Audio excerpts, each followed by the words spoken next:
Okay, let's dive right into this. Welcome back to another explainer. Today, we're taking a look at the hidden engines of pre-colonial Africa. We're going to bridge a massive gap here, taking a journey from the towering heights of one of history's absolute longest-living empires right down to the grassroots foundation of society. We're talking about how people actually survived, thrived, and fed themselves day to day.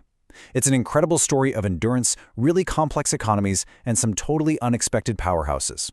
So what really powered the longest-living empires in African history?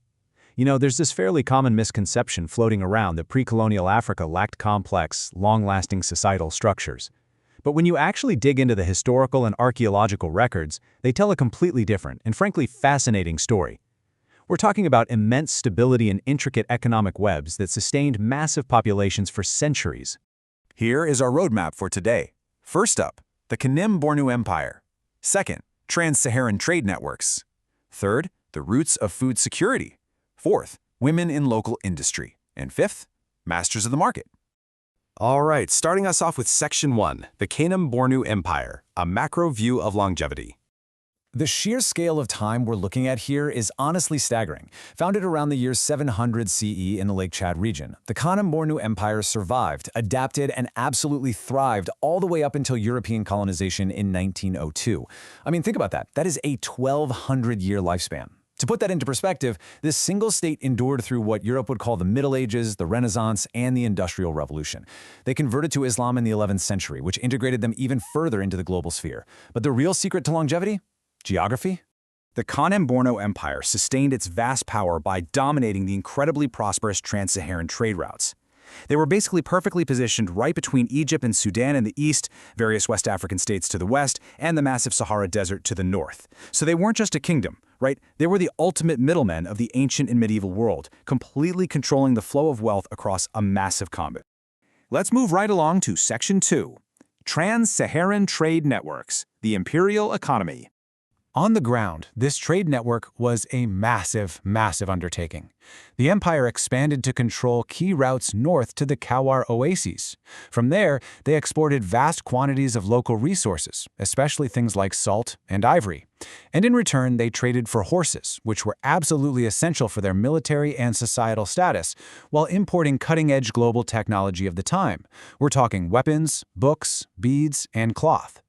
By taxing and controlling all these goods, the ruling dynasties amassed incredible wealth. But here's the kicker. Macroeconomics and fancy trade routes mean absolutely nothing if your population is starving. And this brilliantly illustrates why we need to shift our focus a bit. Research from scholars like Dr. Ifeoma Izedinachi, published in the Journal of African History and Archaeology, gives us the perfect pivot. It allows us to zoom out from that macro view of emperors and trade routes and zoom right in on the micro, foundational economy across pre-colonial Nigeria. We need to see what actually kept these societies breathing, day in and day out. Which brings us to food security, defined as the availability at all times of adequate supplies to sustain a steady expansion of food consumption and offset fluctuations. Why does this matter? Well, because even a 1,200-year-old empire will completely collapse without a stable, grassroots agricultural base. The people literally need to eat before they can trade ivory or ride horses. So, we really have to ask the question, who actually powered the food security of these societies?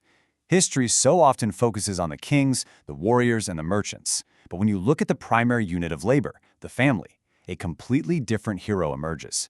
We need to reframe pre-colonial women, not as marginalized figures, but as the absolute vital economic powerhouses of their communities. Let's dive into Section 3, the roots of food security, women in agriculture. Now, what's really interesting about this is that in places like Igbo land, agriculture itself was heavily gendered. You had male crops like yams, which were highly valued and literally considered the king of crops. But on the flip side, you had female crops, cocoa yams, cassava, beans, and a huge variety of vegetables. While the yams definitely had all the prestige, it was actually the female crops that provided the diverse, balanced diet. By cultivating these subsidiary crops, women ensured their families didn't starve when the yams ran out. They were providing the daily nutritional safety net. Let's walk through how this agricultural life cycle actually played out. Step 1. The men would clear the land and plant the yams. Step 2. The women would step in to do the incredibly tedious work of weeding the farms, sometimes up to 4 times a year, all while planting their subsidiary crops. Then, Step 3. Women and children handled the harvesting and the heavy transport of produce via head porterage. That means carrying massive loads on their heads. As noted in our sources, women handled up to 75% of the harvesting in some regions. They were literally doing the heavy, repetitive lifting that kept the society fed. And their mastery didn't just stop at crops. Women raised goats, sheep, and Humpel's cows. They maintained poultry, ingeniously using wood ash to keep the birds warm and clean. They even specifically cultivated the ogbu tree just to feed its moist foliage to their livestock. So this wasn't just some side hobby. It provided critical protein for the household and generated extra income at the market. They were absolute master agriculturalists. Moving on to Section 4, Women in Local Industry, Beyond the Farm. Because women's economic dominance extended way beyond agriculture and right into massive industries. In pottery, women, like the expert Bazami artisans in Wukari, crafted everything from basic cooking pots to massive 100-liter ceremonial jars. In textiles, women in Akwete and Nupe totally dominated cloth production using broadlooms. In salt mining, which was super vital for food preservation, women completely controlled the industry in places like Ohauzura. The men, they only performed the religious rituals. And in soap and oil, women produced palm kernel oil that functioned as medicine, food, and cosmetics. These micro-industries created a thriving economic ecosystem that was just as essential to daily life as the macro trade of the empires. Which leads us right into our final section, Masters of the Market, Local and Long-Distance Trade. Ultimately, women transformed all that agricultural and industrial surplus into serious commercial power. Local barter eventually evolved into a cowrie shell currency system. Women controlled the sale of their palm oil, their pottery, and their cloth. And they didn't just stay local either. They undertook highly dangerous long-distance trade, braving very real risks of kidnapping and enslavement just to move goods across regions. Through all of this, they weren't just participants, they were the market leaders. Many amassed immense wealth and attained highly prestigious political and economic titles, like the Eloj, or Mother of the Market, among the Yoruba. The author Flora Nwapa reflects on the cultural absolute of commerce in places like Oguta, noting, "A woman who does not know how to trade in our town is a senseless woman. She is not a woman at all."